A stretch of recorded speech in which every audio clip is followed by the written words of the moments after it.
Hello, ladies and gentlemen. This is Sean Scullion, and over on the other end, on this computer I'm looking at right now, is Martin Walker, the walking part of the Walking Skull podcast. I am Sean Scullion, part of the Skull podcast, which is the most lamest thing because I'm not really that cool a guy to have Skull in his name. He's Trust got me, a I'm big not. head, basically. That's why we call him the skull part of the walking skull. I got a big skull. I'm the walking part because I daydream a lot. He's the skull part because he's got a big head. Big head, real big head. Not a whole lot of intelligence in there, but a big head. Wow, that was mean. We should make up a different reason why we've named this every time Yeah, because I think we gave a different reason last time. Yeah, like I think you kind of it was like the way you came up with the name, and I think it was like one of those like on a whim things. You're like, Sean, I got a name, I got a name for a future podcast. It just works out so well. Because the way I make shows in my head is that I have a name and then I work out from there. So I do another podcast called Course Wars, which is a bit more structured than this one. Like that's kind of how some people... I had the name first, and then I worked out what it was.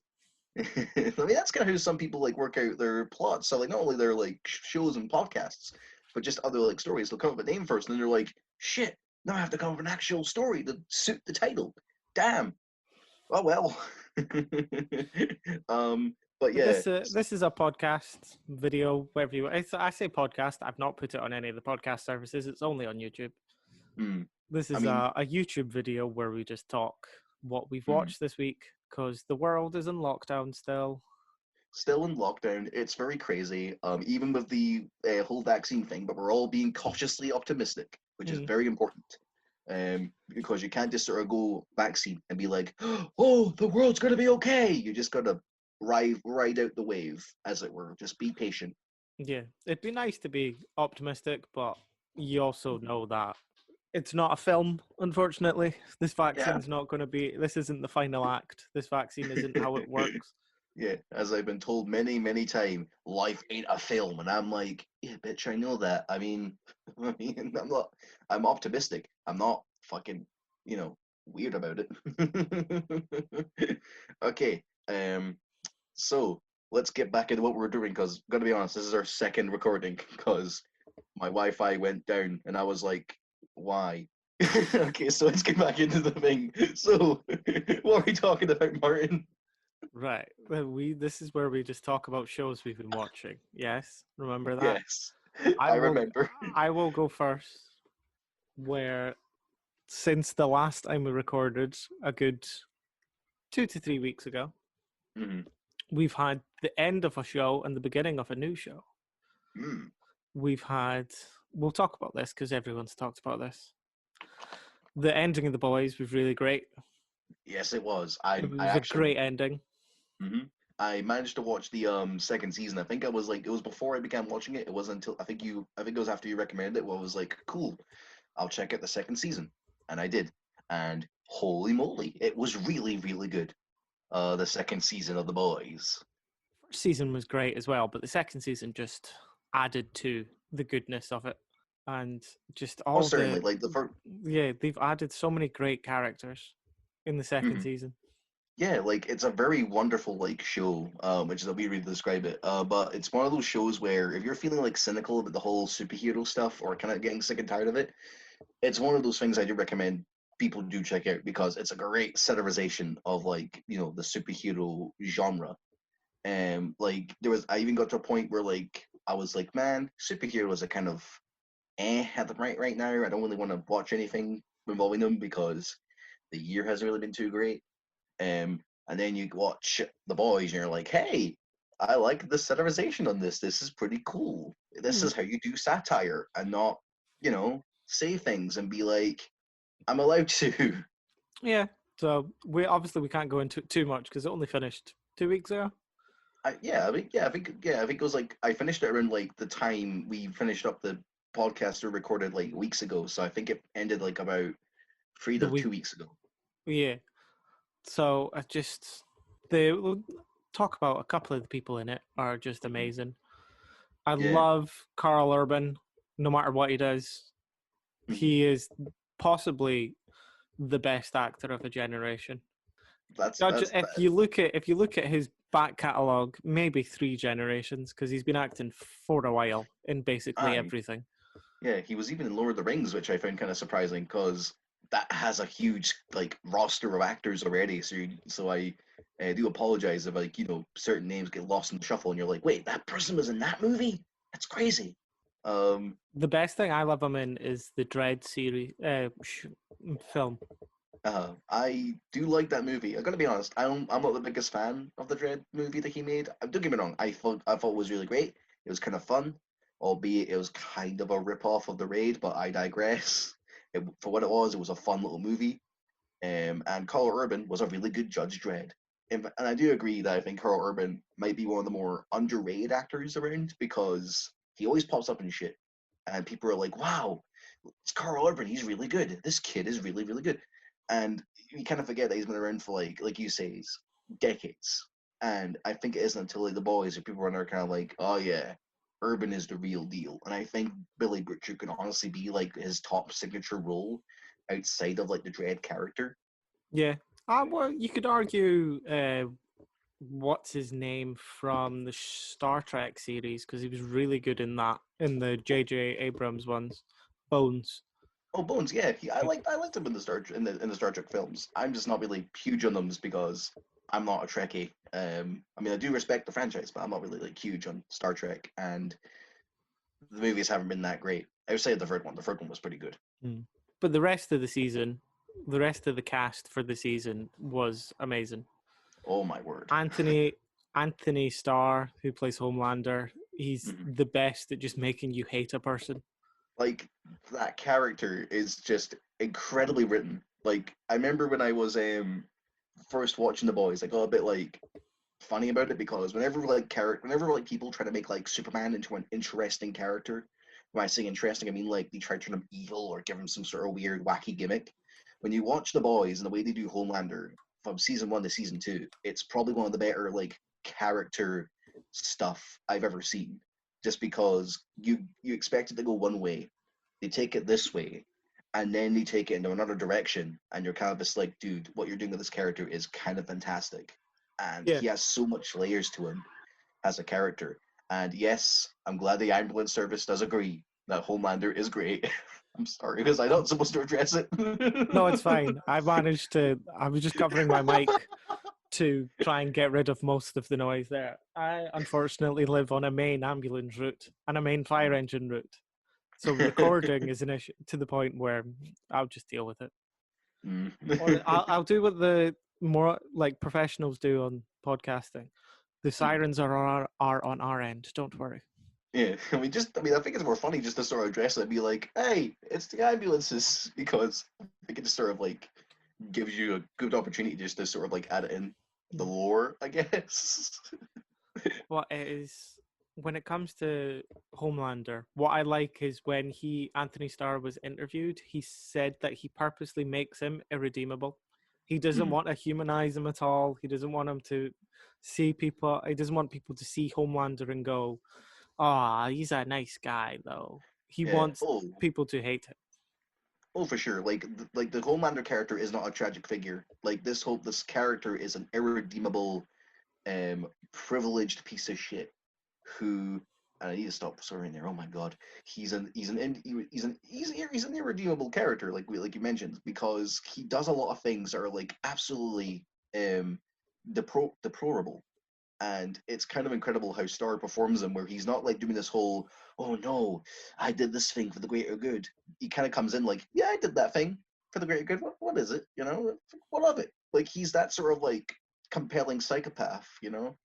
He's a villain you could like, but not in the best way, to be honest. I also liked Dominique McElliot, if I'm pronouncing her name properly there. I liked the arc that Queen Maeve had.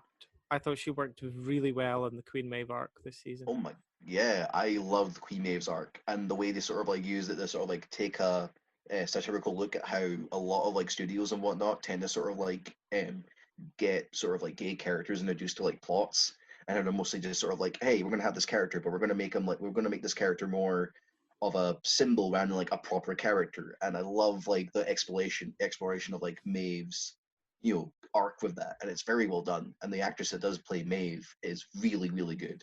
Like, a lot of the characters get more development in season 2, which is honestly on the same level as some of the best shows like Breaking Bad and The Sopranos, if I'm being honest, because the best shows are the ones that will have a new season and they add more stuff to not only the plot, but to the characters.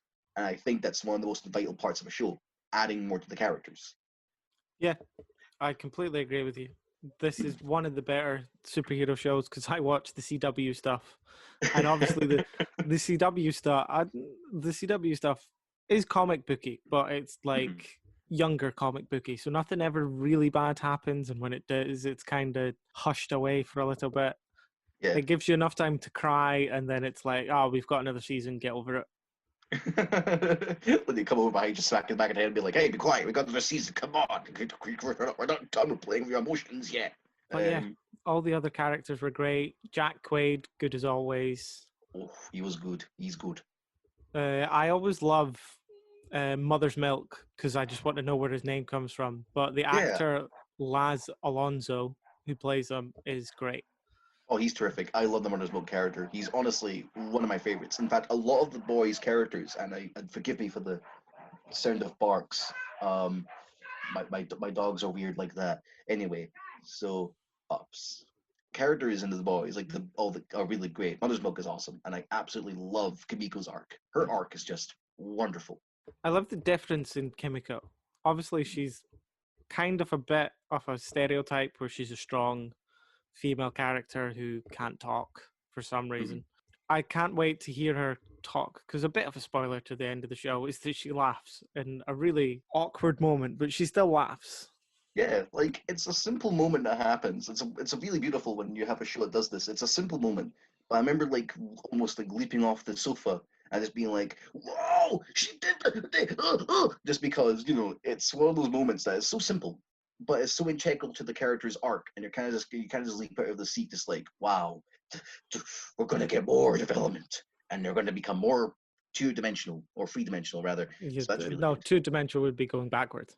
I know. I kind of realized that mistake quickly. I was like, "That's no, Sean. It's not two But yeah, dimensional. I Three dimensional." love if you've watched the show, she has her own sign language because the character does not speak for just a trauma reason, I believe. But I could be wrong. Yeah, I think it's a trauma reason. From what I can remember, it's certainly a trauma reason because you do have people that will not speak, mostly down to like a trauma reason. So it's quite fascinating how they sort of like add that into the story. What I like is that I read this, I think it was somewhere online, which means that it could be completely bullshit. But they met up with someone who knew ASL, which is American Sign Language, to develop this completely different and make her own. Like, there's no way you can actually translate what she's saying because they created it specifically for the show. But they used someone who had sign language like in their blood and knew what sign language was backwards and forwards to completely make a new thing for her. That's awesome. Like, Jamie, that is really cool. And I think like the fact that they got like a sign language person to sort of like to help out with that is really cool because you don't want to like make up your own sign language and you're gonna have someone who knows it and just be like, well, hang on, that's not how you do it. So I'm kind of glad that like they got in someone that knows their stuff. It's just nice.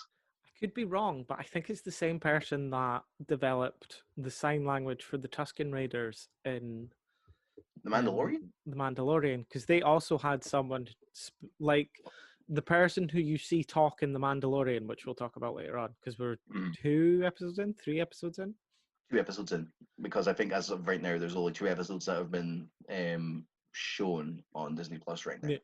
But in the first episode, where the God of a Man, Timothy Oliphant, is in playing space Raylan, basically, they have to deal with the Tusken Raiders, which is a breed, if you don't know, is a breed specific to Tatooine, where the planet they were on.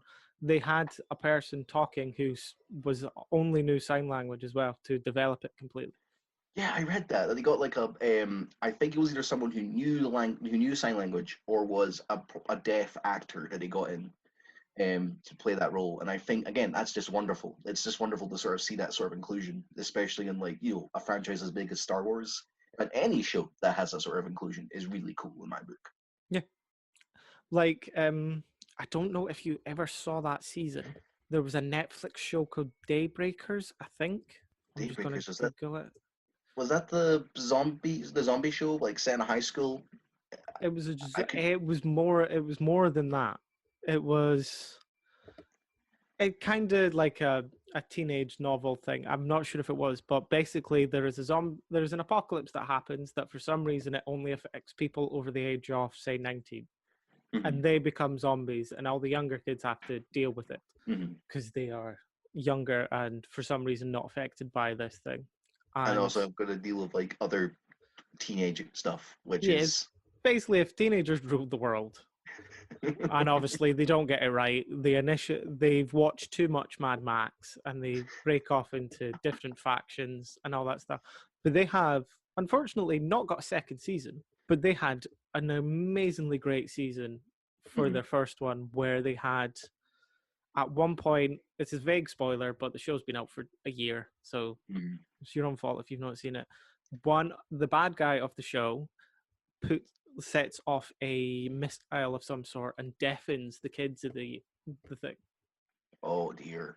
But luckily they have a class that was ASL, which is American Sign Language. So for the first, if it's an hour-long show, say the first 30 minutes of the show, they have them talk purely in American Sign Language with subtitles on the bottom of it. Oh, fucking awesome, dude. That's great.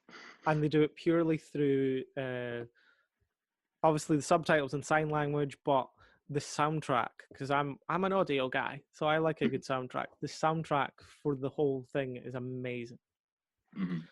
For that whole episode, because none of them can talk, so they've got to act their way through this thing, and you've got to get how they're feeling through this. And there's a scene where two like people who have had an argument, who are together and then fell apart, are it's the usual trait where one of them a bad guy, one of them's a good guy, but they're in love, and they try and have a duel with each other. But the music that goes behind the duel, because they can't hear each other to have this conversation, they're like, and we must duel to the death because that's how this works in this world. But it's great, and I'll see if I can find you that, and I'll send it to you later on. But the music itself is amazing. I'll definitely check it out. Like, I mean, I'm a soundtrack guy. I do love a good usage of a decent soundtrack, you know, because... if I've not sold you on it completely, Matthew Broderick is the bad guy.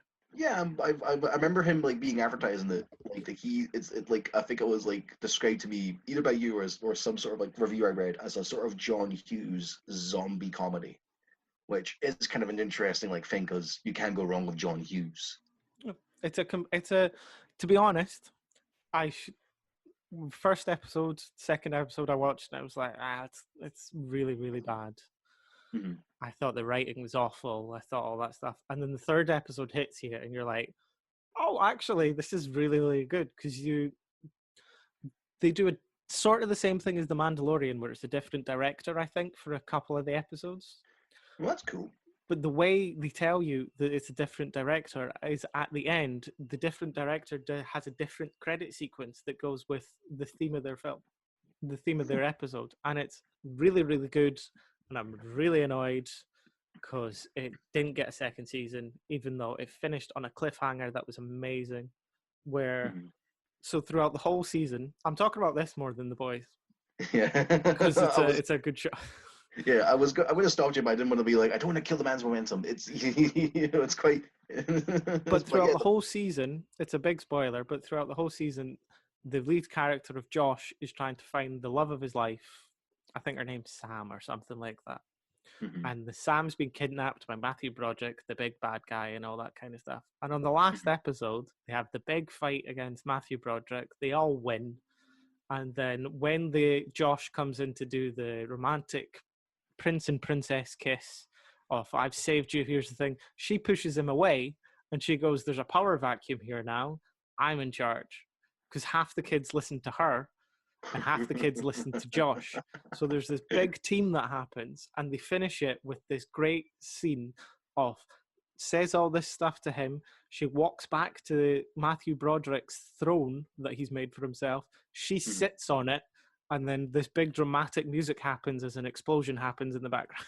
Oh dear. And that's the last you ever see of that show.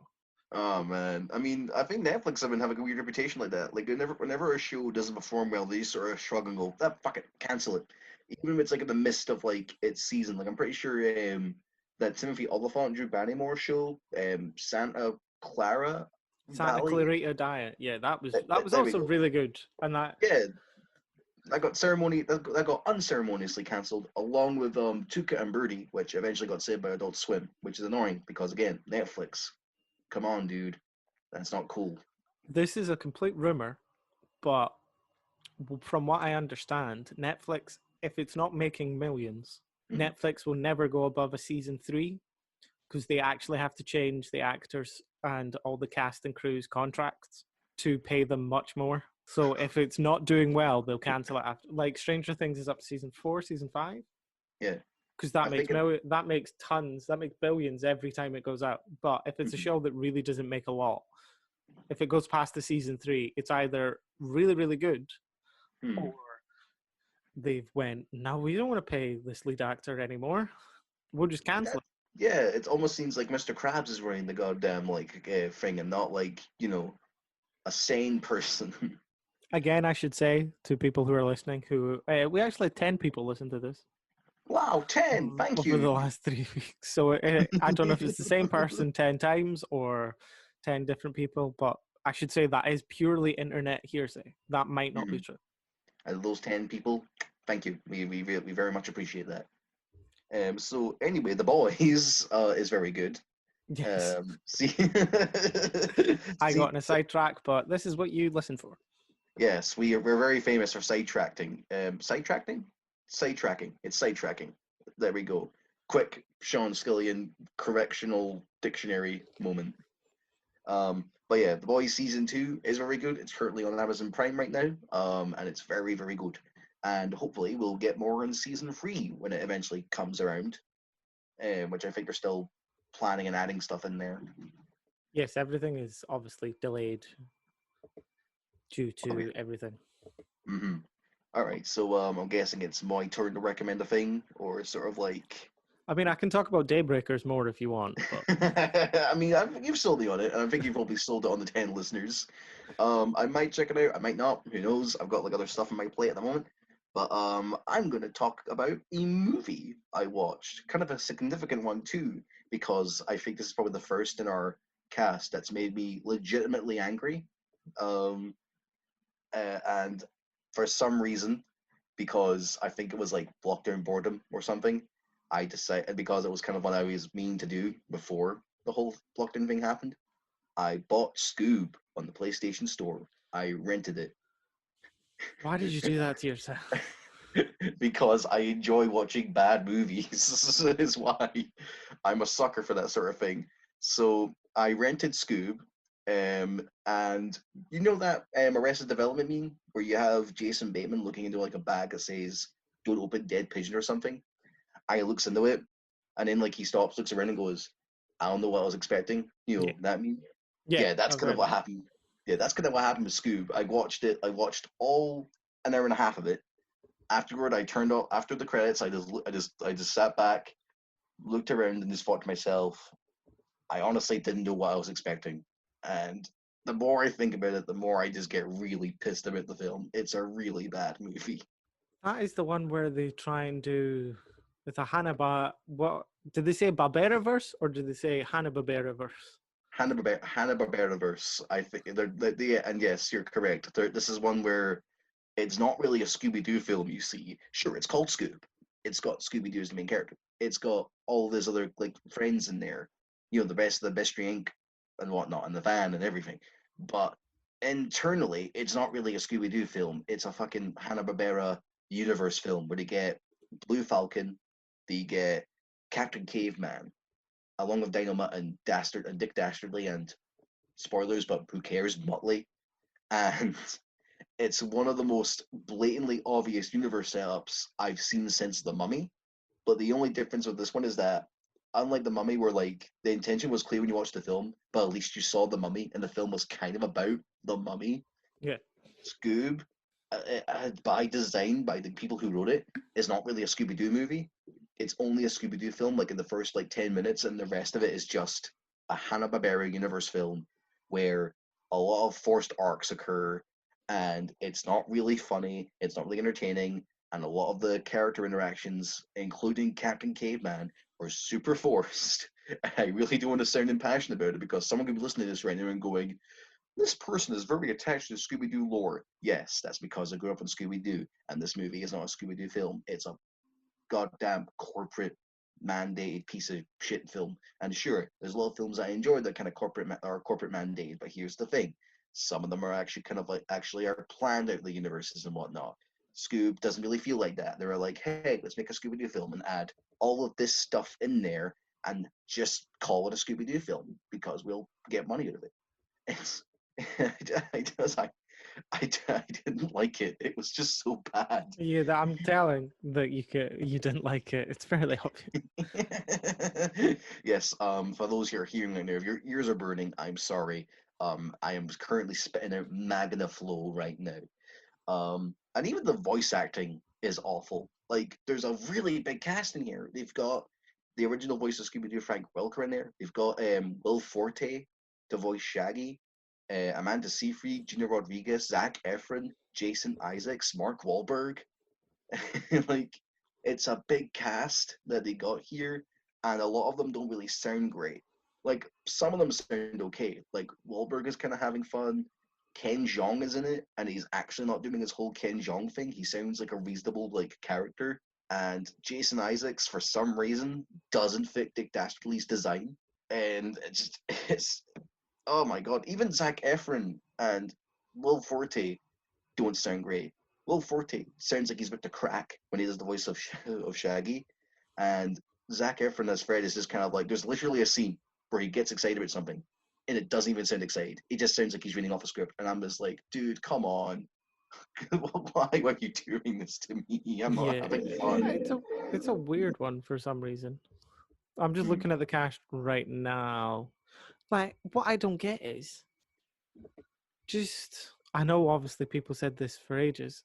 The voice cast of Scooby Doo's still alive. Just get Hmm. the actual voice cast of Scooby Doo. Right. I mean, it's understandable why they wouldn't get the voice cast of Scooby Doo. And you got to like, I remember like me and Emily talked about this when when Onward was coming out. You could get like voice actors, like legitimate voice actors, to voice those characters. But we live in an era now since I think after Shrek or Toy Story, maybe mostly after Shrek. No, actually, no. We're living in an era after like Aladdin, where big name stars in animated stuff sells very well because you're marketing to like a mass audience of people. With Onward, to give Chris Pratt his credit, that's technically Chris Pratt going back to his roots because he was a voice actor to begin with. Oh, cool. Was he? He obviously, if you know his life story, there was a point where he was living in a van in Hawaii. Mm-hmm. So he's been on both spectrums of Yeah. completely skint to mega rich famous right now. Yeah. But Like it. he Like. was, I'm just going to Google it. Mm. I know he was a minor character in the Ben 10 series for people who remember that. And he's been in tons of voice stuff if you go back to the beginning. Like, it's not that I'm discrediting anyone who's done voice acting beforehand. Like, I don't want to I don't want anyone taking that out of hyperbole. You know, it's not like I'm disrespecting anyone who like has done voice acting currently, because voice acting is fun, and I don't blame anyone for wanting to do it, especially people who are like doing it nowadays. Like, I think just after like Robin Williams like doing Aladdin, and now it's become more of a profitable thing. And I think for some reason in Scoob, it's kind of obvious that he got these big stars in there because their names and eh. Um, but yeah, I didn't like Scoob. I hated it, and but the more I think about it, the more I'm kind of like I don't really know what I was expecting. But hey, you know what? I saw it. I sat down. I watched all an hour and a half, and I can tell you without any hesitation that I think it's definitely probably my least favorite movie this year. It's not fun to sit through. That's fair enough. Sorry, I'm just reading through Chris Pratt's voice acting stuff. There's a lot of stuff that I didn't realize he was in. He was in the Batman TV series in 2008 for one Oh, cool. episode. The Brave and the Bold, or the one where or the one that's called The Batman. The one that's called The Batman, I Oh, that assume. one. Yeah, I remember that one. It was one of those like hugely advertised like shows when I was younger. He was, as I said, he was Cooper in 2 episodes of Ben 10 and the video game. He was weirdly in Connect Star Wars Duel, the TV movie. He was Obi-Wan Kenobi. What? That's crazy. He also voiced himself in the Lego Jurassic video game world. Mm-hmm. He voiced, obviously, he was in the Lego movies, so he was in the Lego games where Emmett appeared. Mm-hmm. And then, just this weird stuff that's like Guardians of the Galaxy. I've never heard of him before. Yeah. So we now know that Chris Pratt pre Parks and Rec was a voice actor, and apparently he was pretty good at it. I also now want to see the next movie that has been announced for his. Have you heard of Cowboy Ninja Viking? Oh my God! Wow! That is. I'm saying wow right now because it's a project that was announced like I think 1 or 2 years ago, and I haven't seen any updates about it since. I don't know if we're still filming it or it's still one of those like stuff that's in development hell right now, but I don't know if we're going to be able to see it just because they announced it like such a long time ago. They could be editing it or shooting it right now, but I don't know. It's all IMDb says is that it's announced.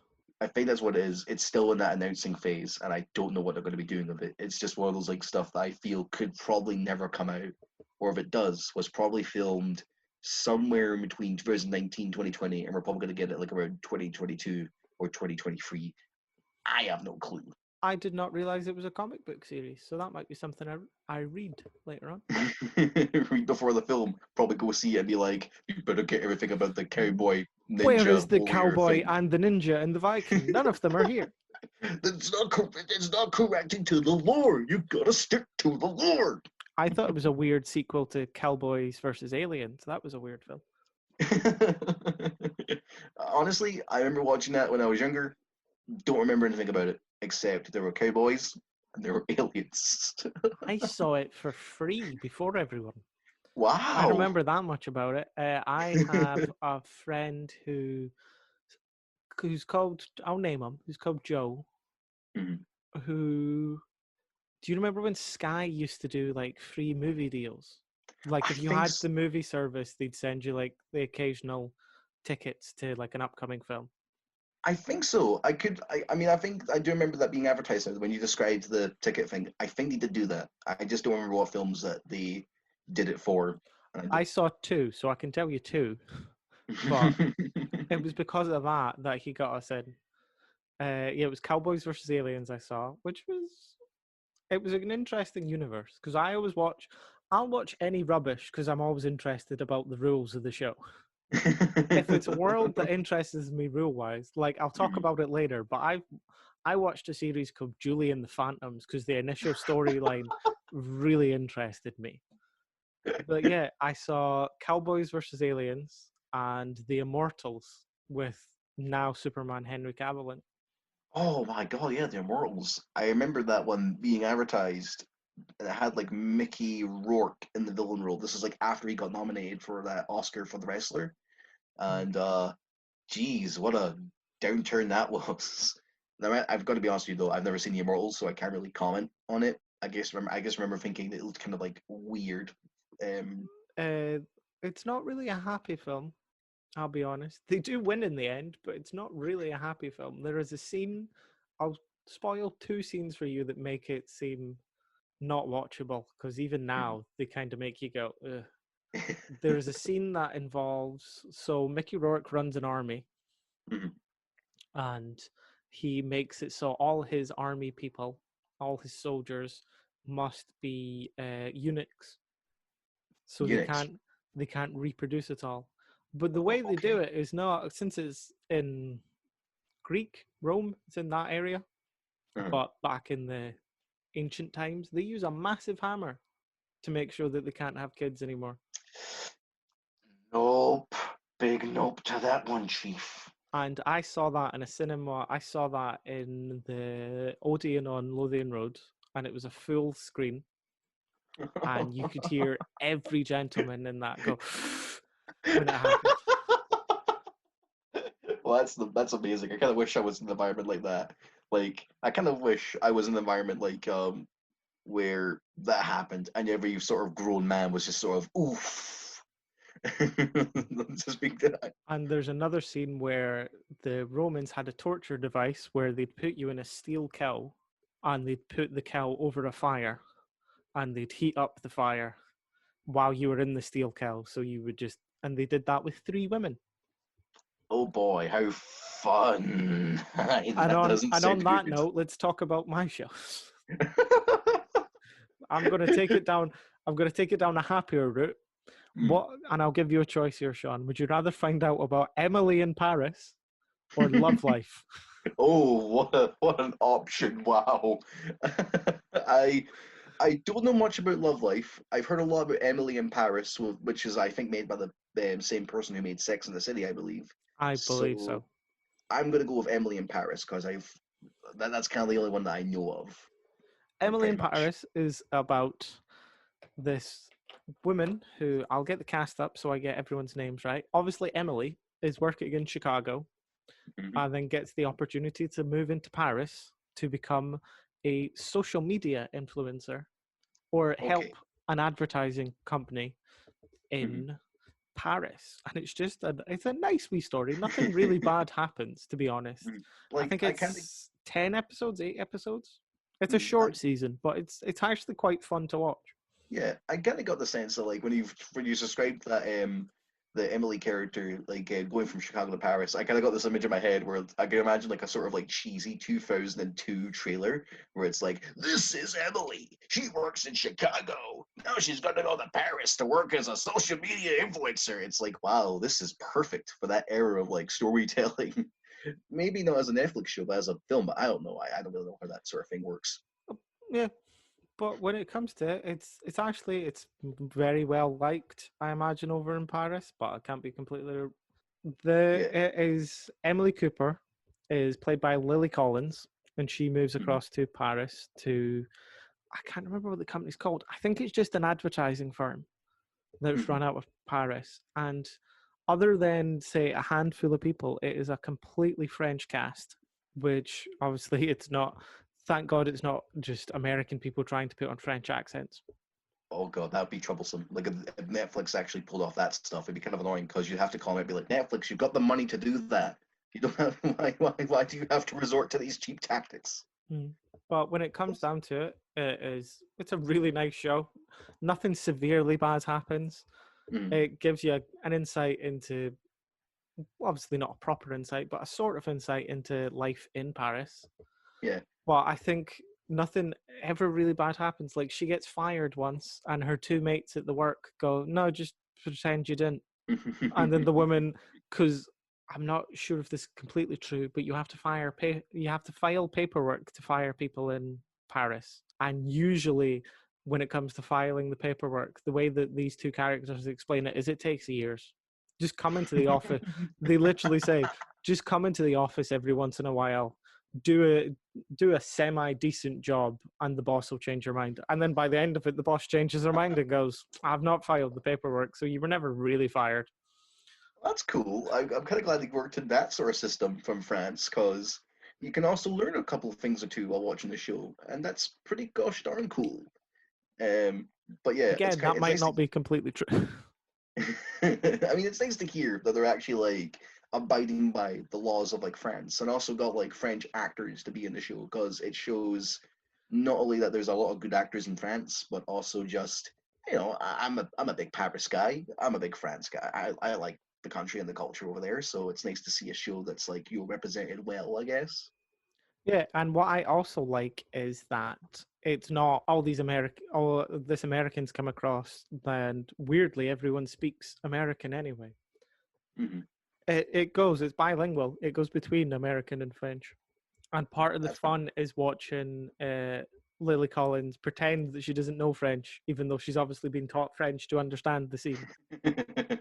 But other than that, it's a really good show. It kind of wrapped me and Lucy in, and we watched the full thing in like 2 days. Yeah, like I think you kind of need shows like that sometimes, like enough, or even like movies. Just nothing that's like particularly on the line. It's just a very nice, wholesome like watching experience. You kind of just need that sometimes, especially in these very weird, strange times. You know, you just gotta need something that kind of wraps you in a big old blanket, and it's like really cool, and you're like, yeah, thank you, I appreciate this.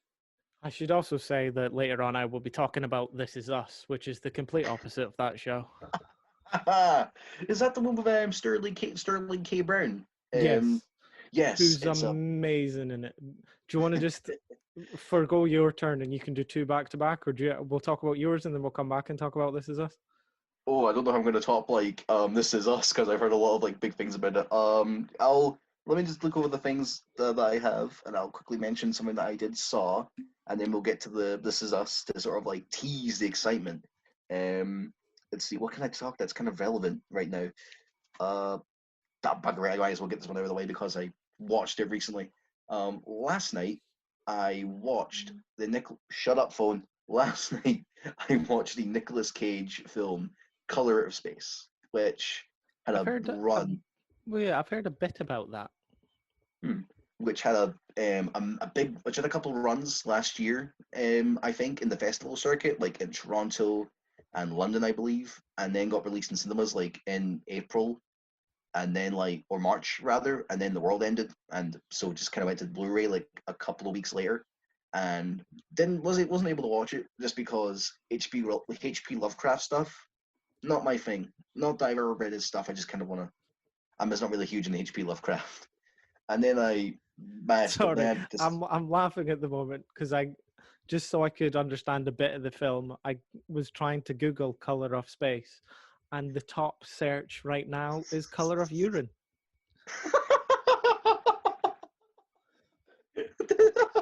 And it made me laugh. That'd be an interesting movie, though. Nicholas Cage in The Color of Urine. It sounds like a movie that Nicolas Cage would happily do, but Yeah. sorry, continue. Gotta pay off the castles.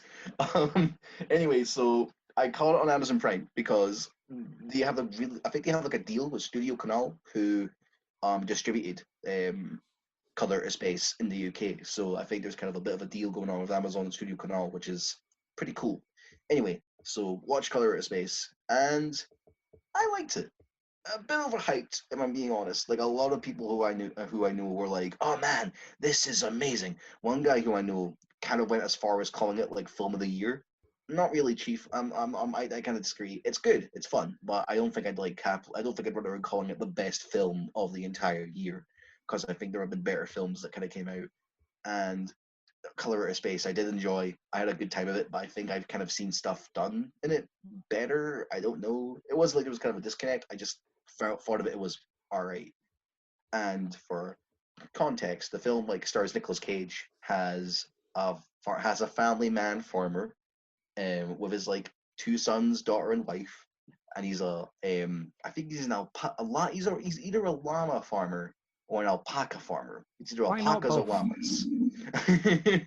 It's one of the two. I can't remember. And this family gets terrorized by this like comet that comes down, and what's inside the comet is like just basically this really indescribable color, which on film, which in color looks more like magenta or purple. So this color comes down, terrorizes the entire family. It's kind of essentially your classic sort of like dealing with this existential terror sort of like film. So think like stuff like The Thing, where it's just people dealing with like this really horrible outside of their realm thing. And Can I say I love how Lovecraft always gets round his when it comes to describing things he can't be bothered to. It always yeah, comes that's up like this monster was indescribable, but really, really disgusting and minging, and it drove the man mind, but I couldn't it. describe it. Mm-hmm. Like it's kind of you get a sense of that with Color or Space. Like it's based on a Lovecraft short story, and the way they sort of go around it. I mean, again, never really read it. I'm not really huge on Lovecraft. I have not really been one of those things that I was like, oh man, I better read that Lovecraft.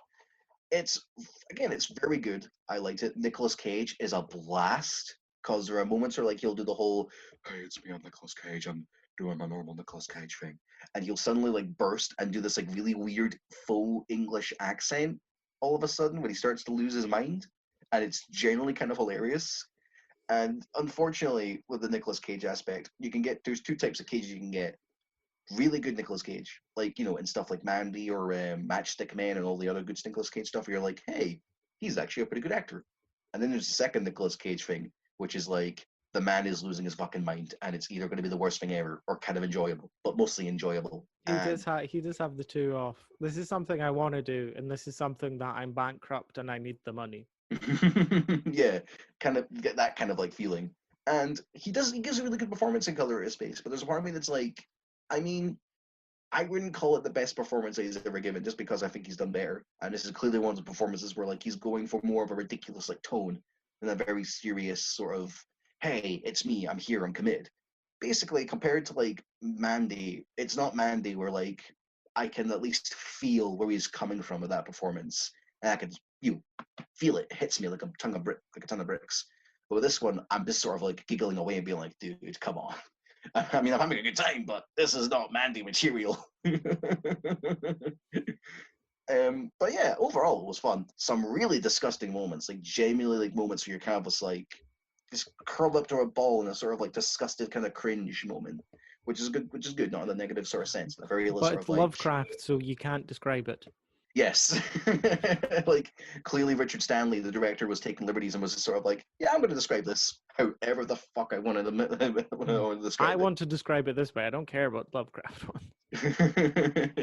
I mean, I guess it was kind of helpful that Lovecraft was like very vague, so at least he could sort of be like, hey, here's the thing I'm going to do with this very vague description. But yeah, I like it. I do recommend it. It's on Amazon Prime right now, currently, as of recording, and it's a fun little like popcorn movie as far as I'm concerned. Like, there's some really good messaging in there too. Like, it sort of talks about like there's a lot of elements that describe like water and stuff. Like, think of the sort of like the Detroit water crisis that has been going on, like, or ongoing probably. And it has some really good commentary on that sort of like thing. And I think the movie does have some legitimate like value to it. But personally, I think it's a fun popcorn film, and it's fun. But I don't think I'm probably going to watch it again.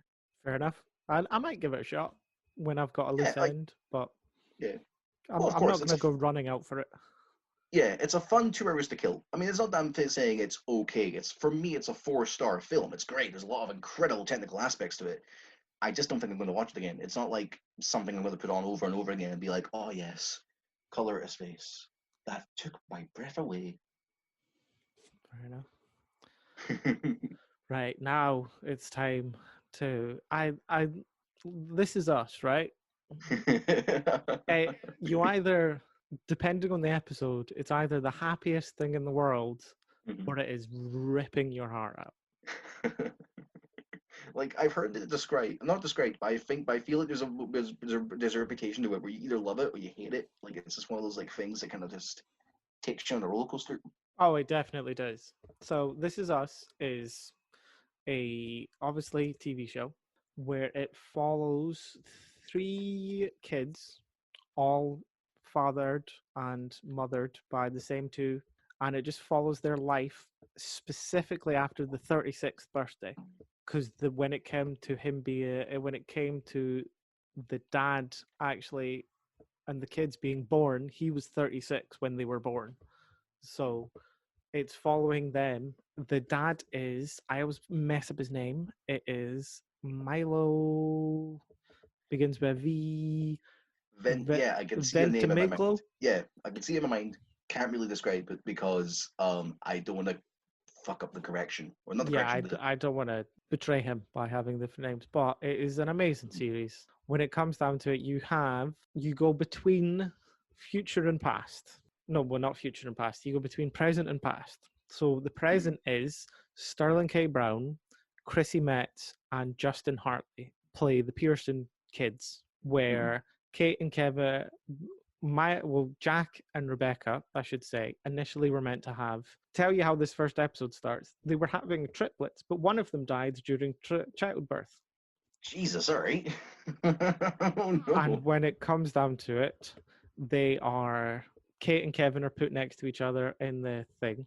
And as Jack's looking at them and being like, oh my God, they're the greatest kids in the world, Randall gets brought in because he's been left outside a fire station. So they decide to adopt Randall, and they have triplets at the age of 36, I think they both are. Mm-hmm. And it just basically follows the life. It follows two different lives. It follows Jack and Rebecca, who are Milo and Mandy Moore, and it follows them two dealing with them growing up. And then it follows Sterling, Chrissy, and Justin living their lives as they are at the age of 36, where they've all got different issues. Not like mega ones, but like Kate Pearson is a little bit overweight and has weight issues, so you see her go to Weight Watchers or whatever the American version of it is. Kevin is currently working in a sitcom called The Manny, where he makes millions. It's basically a Big Bang Friends type show where it doesn't really have that much substance to it. It's literally the joke is that he's always shirtless, and he always at some point throughout the episode of the show loses the baby. And you follow Chrissy Kate Pearson trying to get better. You follow Kevin, who goes from being in this $1 million thing to be like, there's not really any substance in it. I kind of want to do something else. So he has a mental breakdown, and he goes through drug addiction and all that kind of stuff. And then you follow the storyline of Randall Pearson, who's played by Sterling K. Brown, who is, this is the best storyline, but also the damn saddest to begin with, where obviously you know that he has been adopted. Yeah. So you pick up straight away following him where he finds his biological father, who is Ron Jones, or Ron Cepas Jones, I always mess up the middle name, who plays his dad, William. And he finally finds him. They find out that William had drug issues when he was younger, and that's why they gave up the kid. And like the wife died during childbirth. That's why, and he didn't know what to do because he was addicted to, I believe, heroin. Oh no. And Sterling K. Brown finds his dad, and then he finds out that his dad has cancer and that his dad's going to die in like give or take 6 months. What the fuck, dude? This is wow. You're definitely not wrong about the show being like, hey, it's a big old happy family show, but also the found father is going to die. Hey, it's a big happy show. Everyone's having a good time. Also, the third child's going to have a drug addiction. Hey, this is going to be a really good time. I've not even got to the worst bits. So Milo Ventimiglia, or however you pronounce his name, plays Jack Pearson, who is by definition the best dad in the world. He is always happy. He's always doing the right thing when it comes to his wife and it comes to his kids. They give him a little bit of a hiccup where he's like, he has alcohol issues at a point, but Mandy Moore calls him out and he goes, no, it's fine. I'll get it together. I can get it together for the kids and you. Yeah. And he gets it together and all that stuff. And then he dies in a house fire. What? Now you mentioned it, I do remember the controversy that happened because I remember like there was a bunch of articles about it where like someone said, "Oh no, they did the worst. They did the worst thing on like This Is Us," and I'm pretty sure it kind of like it was involving that character dying or the actor left the show, and I was like, okay, so the character has either died or he's left the show for reasons.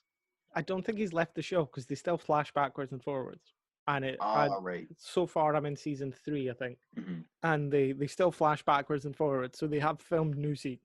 So he's not left the show, but he dies in the saddest way possible, where he's trying to keep Kate. Kate is obviously losing her house and watching it burn down, and Kate's dog is stuck in the fire. So he goes in to save. He goes in to save the dog. And rather than just save the dog during the fire, because Jack is the best dad and husband in the fucking world, apparently, he goes in and grabs some family mementos as well, because he doesn't want the house to completely burn down. So he grabs the wife's necklace that he bought her. That was the first gift he ever bought her. He grabs kids' photo books. He grabs the videotape that'll help Kate get into college. He grabs all this stuff and then maybe about 2 hours later dies. Oh my god. That is really sad. But at the same time, there's a part of my brain that kind of like just started imagining him being like in this house fire, just sort of going up to the dog, being like, "I got you. I gotta save the dog. Wait a minute. I gotta save the family heirlooms. Gotta save the photos. Wait a minute. Gotta save the videotape. Wait a minute. Gotta save this." And eventually, he's got like an armful of all this like stuff that he's trying to save. Basically, yeah. Like the house is on fire, but he doesn't want the kids to be too upset, so he saves some stuff. I do. Obviously, I've spoiled it the way he dies, but I do like that. Like he initially dies due to smoke inhalation because he goes back in to save the dog, and like the way that the house is set up, all the kids are separated, so he gets all the kids in and the wife into the one room, and then helps them get off the roof of the building. But I like the way he dies because Mandy Moore goes off to get something, and rather than you see him start like choke and die due to smoke inhalation, you just follow her go and phone people. You follow her go to the vending machine to get a bit of chocolate because she's hungry. But in the background, you just hear well, if you're not prone to medical knowledge, when people die, a code goes off and the whole hospital just goes into action. You see all this stuff happening behind her, and you're like, "What's happening? What's happening? Oh my god! What's happening?" Like it's almost like you're in the perspective of like the kids, and you're focusing all your attention on like the Mandy Rose character, not Mandy Yeah. Rose, Mandy Moore character. So I gotta say, at a technical level, that's actually kind of interesting. Like you don't actually see him die, and when the doctor comes across to talk to her, she doesn't take it in initially because she's like, "No, we just talked a minute ago. You said he was fine, but he dies of a heart attack due to smoke inhalation." Yeah. And just this is like a build up of 3 seasons where you know that the house burns down at the end of season 1. At the Yeah. end, about halfway through season 2, you know he dies due to on that night, because when it comes to them they're all wearing the same clothes on the day he died. And then you come to this one episode and you see everything line up and you're like, no, they're wearing all the same clothes. No, that's happening. No, that's happening. Oh, that's Literally, crazy. Lucy will be able to testify to this. My heart was racing because I was watching the whole thing going, no, that's leading up. That's leading up. Like if I had thin walls for my neighbors would hear me yell at the screen, no, this is all lining up. Oh man, that's the worst that happens. You have like stories that sort of do that flashback thing because they'll drop a red herring where something has happened, and then for like throughout the show or like whatever you're watching or reading, you do this whole thing where you're recognizing an event or recognizing a piece of clothing, and you're like, no, this is gonna happen. Stop! I don't want it to happen. And you're trying to you're not only like trying to solve the puzzle of what's going on, but you're also at the same time dealing with this like sort of knowledge that, oh no, I'm going to watch this character die. And it's not particularly great to sort of like sit through. It's kind of antagonizing almost. But yeah, when it comes down to it, that show, as I say, it either makes you cry because you're so happy for everyone, or it makes you cry because they've literally just ripped out your heart and went, now you're done.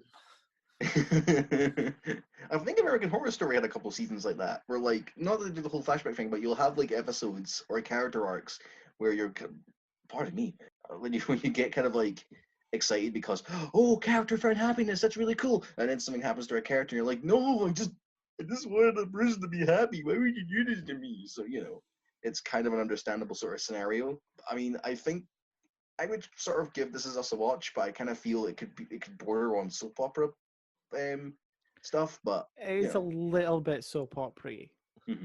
Obviously, it's not like sitcom soap opera. There is a little bit where you can kind of see it coming, where you're like, oh well, oh look, Kevin's having a drug issue and all that kind of stuff. But there is moments like the death where you're watching it and you've not said anything for a half hour because you just are in shock because watching these characters for, I think it's 3 seasons in that happens, and then you're like, well, what am I meant to do now? Like you're watching this happen, and even the knowledge, like you say, is in season 2 you find out the character dies, and now you're seeing it happen in season 3. You're like, I don't want to watch this. I do not want to see this happen. This is, no, thank you. But anyway, on that note, we're coming up to an hour, so we should probably wrap up. I'm trying to look through like what I've seen that could probably be like a good ending to it, because the stuff I mentioned are not particularly like great, and I've got more, but this is like a collection of like stuff that I've watched over the past couple of weeks, so we can't really go through all of them. Yeah, we can just wrap up now. I can give you one thing, and a quick thing. Love life is Anna Kendrick. You're following her love life between the ages of, Oh, I think okay. it's 25 and 30. And you're going Yeah, I through think that. different relationships, and it's really actually quite good because it's not the Okay. usual romantic rom-com stuff where she finds the one man and he's amazing and they live together forever. This Yeah, is a now you lot of mentioned. stuff where you're like, oh, they fall out due to a stupid reason, but relationships fall apart due to stupid reasons sometimes. Yeah, now you mentioned it. I think they got like William Jackson Harper from what's called The Good Place to be in a new season, and I think from what I've read, it's an anthology show they're going for this one. So it wasn't until you mentioned Anna Kendrick, I was like, oh yeah, it's that one, of course. So yeah, I think that's kind of like the only reason I know it. I think it's an HBO Max exclusive in America, I think. Yeah, Um, it's BBC iPlayer for us. oh, that's cool. Glad to see like they're still showing like some of the HBO Max content elsewhere, so that's pretty cool. I'll let you finish up, and then we should probably say goodbye. All right, so the last thing I want to mention, and looking at the lists I have right now, I want to end things off with a bang. So I'm going to mention, so I'm Your going to mention internet like the crashed, sorry. best thing that I saw. It did. I'm going to mention the. So I'm going to repeat myself again. Um, I did hear you laughing. I was like, "What? What happened? Did I say a thing?" Anyway, so I'm going to end things off with a bang. With probably the best thing that I saw during this sort of like 2 to 3 week period between podcasts. His House, which is the new Netflix horror film that came out the day after Halloween.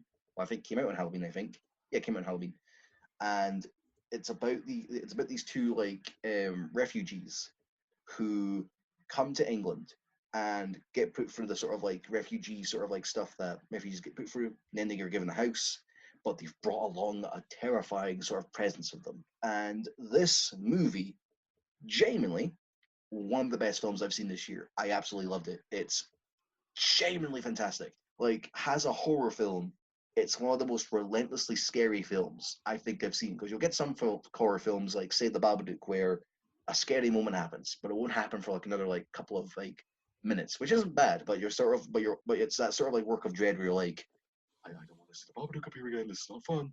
But with his house, one thing will happen. Then a couple of seconds later, another thing will happen, and then this thing will happen, and you're like, Jesus Christ, stop! I can't take this. I'm getting heart palpitations right now. Like it's so relentless in its way of scaring you that you kind of feel like you're also kind of going insane with these characters and the performances of the two actors. I don't have the names of me right now, but if you're looking it up right now, you'll probably see who I'm talking about. The two actors in it are genuinely terrific. Like I want to see more of them and more stuff. Like I love them. They were both fucking tremendous. And even Matt Smith appears in it, and he's really good in it, and he doesn't really take away from it. Because when you see his name, you kind of expect him to be like a big part, just to sell his name alone that he's in this like horror film. But he's really good in it, and just the commentary that has to say about the refugee experience is really well done. It's one of the most original horror films I think I've seen in a very long time.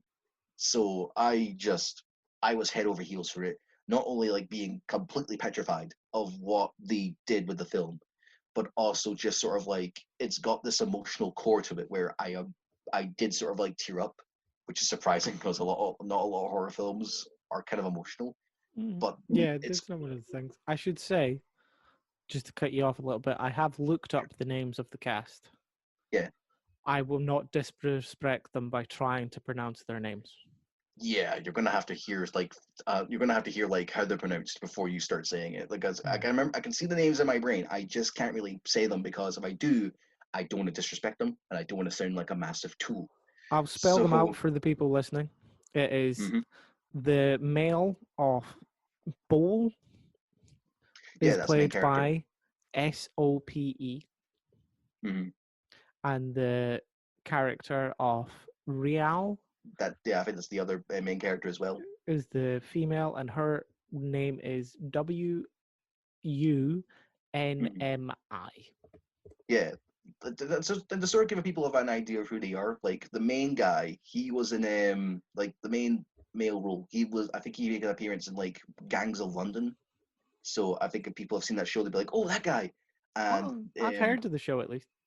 Yeah, and the wife was in Batman versus Superman, and I think that was one of the big roles that she was in. And I think her role was cut in the original cut, but I'm not going to get into that because who cares? It's Batman versus Superman. Well, I'm going to get a lot of flack for that one. Anyway, No, so you they're won't, because both. no one's listening.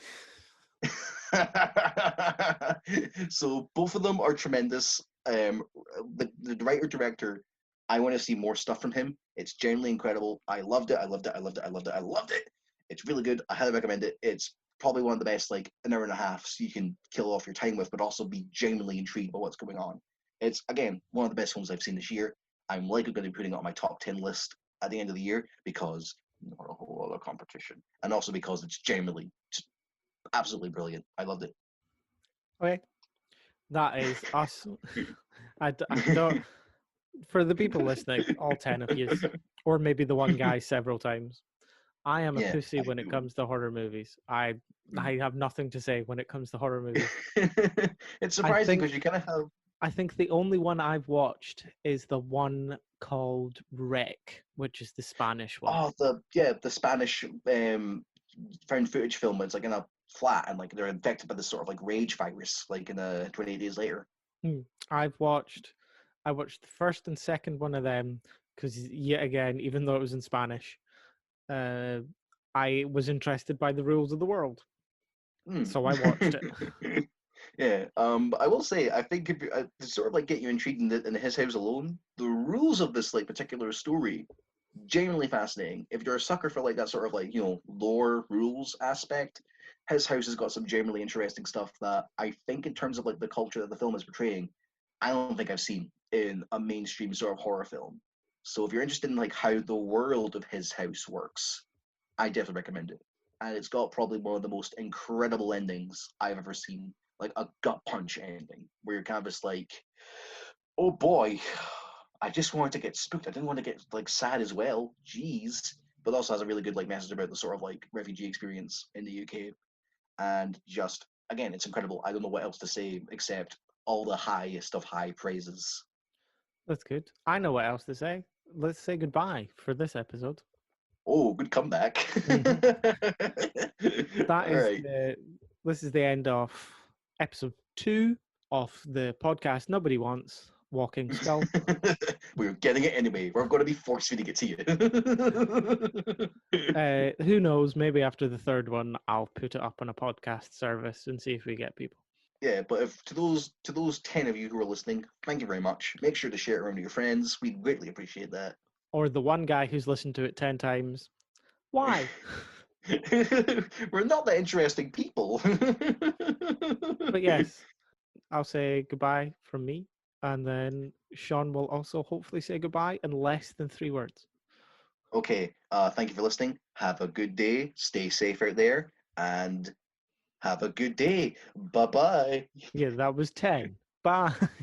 Bye.